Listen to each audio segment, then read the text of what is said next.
Hello everybody. The story we are about to read is about the Bremen Town Musicians by the Brothers Grimm. The Brothers Grimm tell the tale of outcast animals, a donkey, dog, cat, and rooster, who find a new home, though they never actually make it to the town of Bremen. They foil the robbers with their individual talents, part of the second volume of Grimm's fairytale collection, Hausmärchen, translated as children's and household tales. Let us begin the story. A certain man had a donkey, which had carried the corn sacks to the mill indefatigably for many a long year. But his strength was going, and he was growing more and more unfit for work. Then his master began to consider how he might best save his keep, but the donkey, seeing that no good wind was blowing, ran away and set out on the road to Bremen. There, he thought, I can surely be town musician. When he had walked some distance, he found a hound lying on the road, gasping like one who had run till he was tired. "What are you gasping so for, you big fellow?" asked the donkey. "Ah," replied the hound, "as I am old, and daily grow weaker, and no longer can hunt, my master wanted to kill me. So I took to flight, but now how am I to earn my bread?" "I tell you what," said the donkey, "I am going to Bremen, and shall be town musician there. Go with me and engage yourself also as a musician. I will play the lute, and you shall be the kettle drum." The hound agreed, and on they went. Before long they came to a cat, sitting on the path, with a face like 3 rainy days. "Now then, old shaver, what has gone askew with you?" asked the donkey. "Who can be merry when his neck is in danger?" answered the cat. "Because I am now getting old, and my teeth are worn to stumps, and I prefer to sit by the fire and spin, rather than hunt about after mice. My mistress wanted to drown me, so I ran away. But now good advice is scarce. Where am I to go?" "Go with us to Bremen. You understand night music, you can be a town musician." The cat thought well of it, and went with them. After this the 3 fugitives came to a farmyard, where the cock was sitting upon the gate, crowing with all his might. "Your crow goes through and through one," said the donkey. "What is the matter?" "I have been foretelling fine weather, because it is the day on which your lady washes the Christ child's little shirts, and wants to dry them," said the cock. "But guests are coming for Sunday, so the housewife has no pity, and has told the cook that she intends to eat me in the soup tomorrow, and this evening I am to have my head cut off. Now I am crowing at full pitch while I can." "Ah, but Redcomb," said the donkey, "you had better come away with us. We are going to Bremen, you can find something better than death everywhere. You have a good voice, and if we make music together it must have some quality." The cock agreed to this plan, and all 4 went on together. They could not, however, reach the city of Bremen in one day, and in the evening they came to a forest where they meant to pass the night. The donkey and the hound laid themselves down under a large tree, the cat and the cock settled themselves in the branches.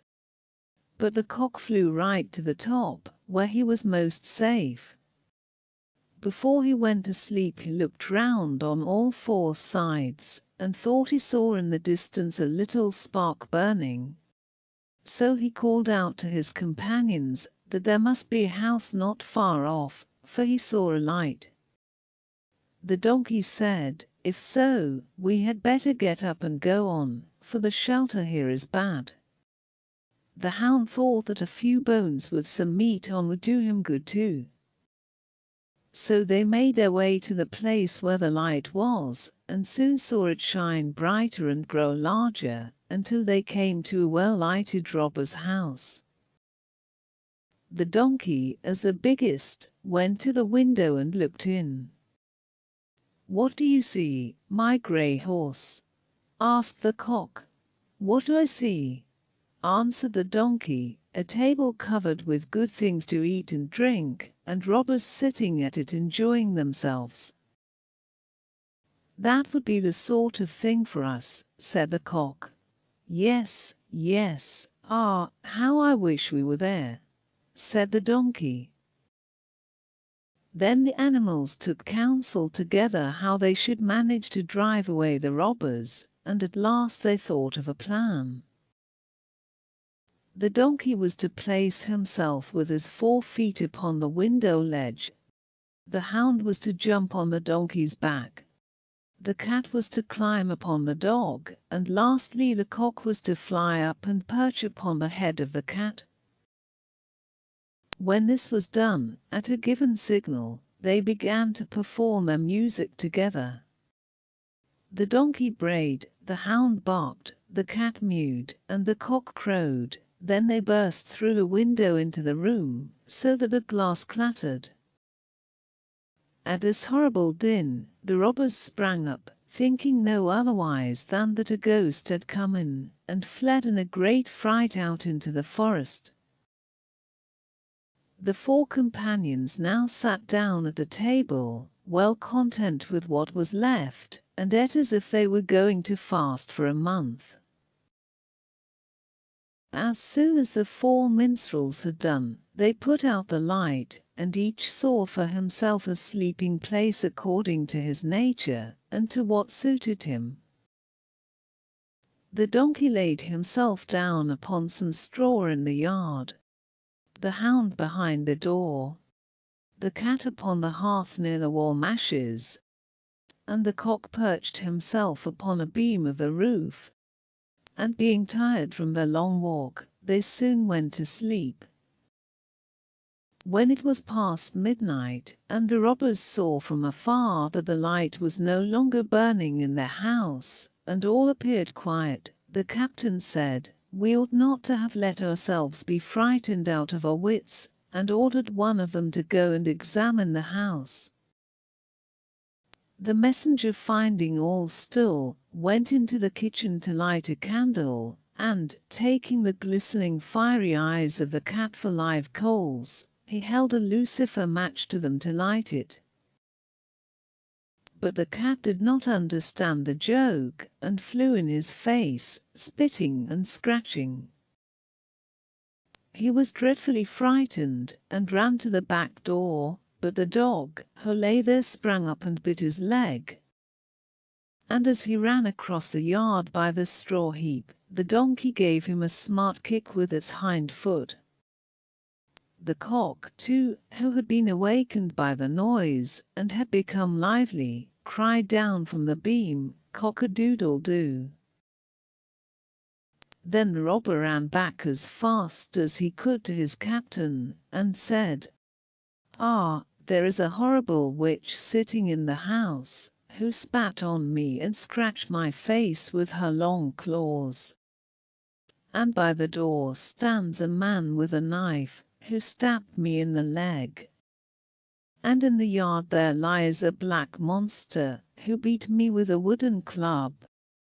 And above, upon the roof, sits the judge, who called out, 'Bring the rogue here to me.' So I got away as well as I could." After this the robbers did not trust themselves in the house again. But it suited the 4 musicians of Bremen so well that they did not care to leave it any more.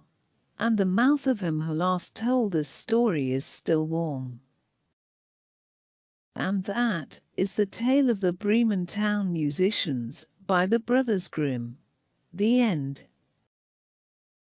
If you enjoyed that story, leave a like and do not forget to subscribe.